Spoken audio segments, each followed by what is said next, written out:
শুভ সকাল।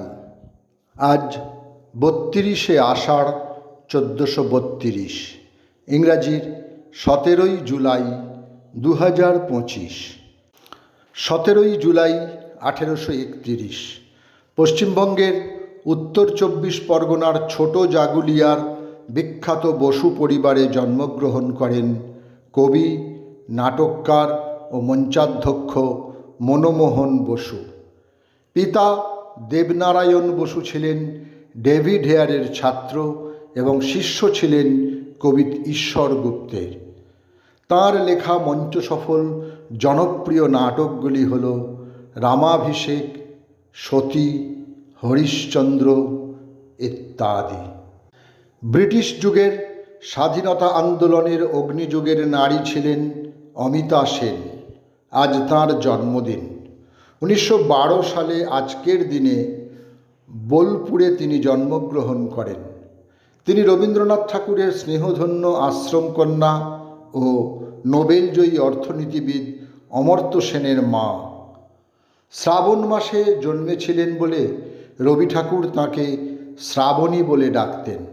বলে রাখা ভালো, তাঁর সঙ্গীতের গুরু ছিলেন রবীন্দ্রনাথ ঠাকুর ও দীনেন্দ্রনাথ ঠাকুর। বর্তমান বাংলাদেশের ফরিদপুর জেলার খানপুরে জন্মগ্রহণ করেন বিজন ভট্টাচার্য। সময়টা ১৯০৬।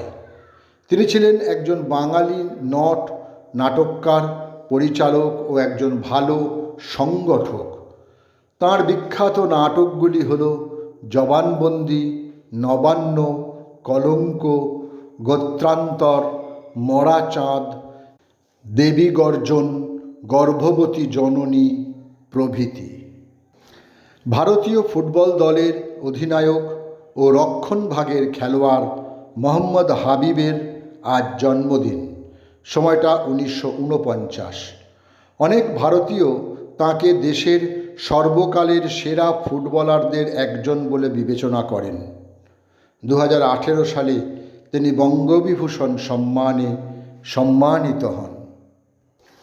১৭ই জুলাই ১৭৯০ ৬৭ বছর বয়সে স্কটল্যান্ডের এডিনবার্গে প্রয়াত হন আধুনিক অর্থশাস্ত্রের জনক অ্যাডাম স্মিথ।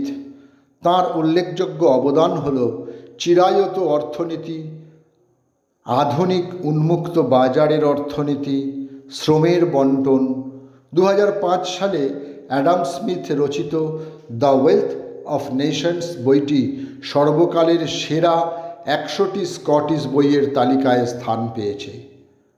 বলা হয়ে থাকে, সাবেক ব্রিটিশ প্রধানমন্ত্রী মার্গারেট থ্যাচার স্মিথের লেখা এই বই সর্বদা হাত ব্যাগে করে বহন করতেন।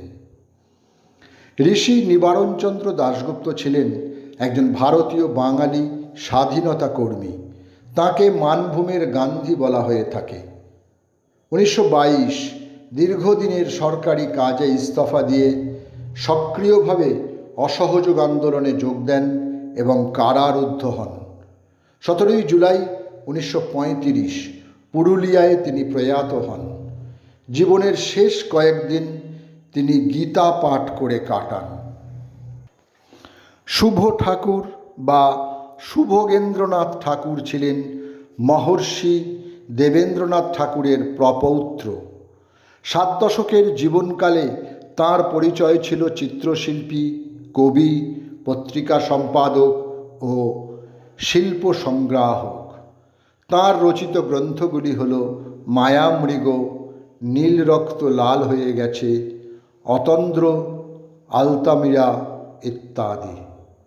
১৯৮৫ আজকের দিনে ৭৩ বছর বয়সে তিনি প্রয়াত হন।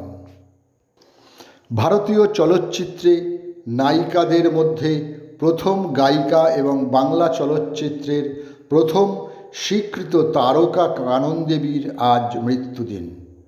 ১৯৯২ ১৭ই জুলাই ৭৬ বছর বয়সে তিনি পরলোক গমন করেন।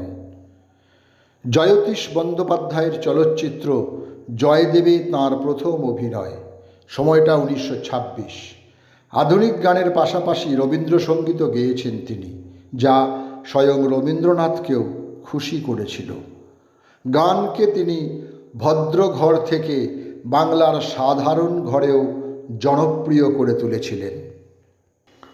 আপনজন, সাগিনা মাহাতো, অন্ধ অতীত, হারমোনিয়াম, বিষবৃক্ষ, কোনি ইত্যাদি চলচ্চিত্রের সফল অভিনেতা স্বরূপ দত্তের আজ মৃত্যুদিন।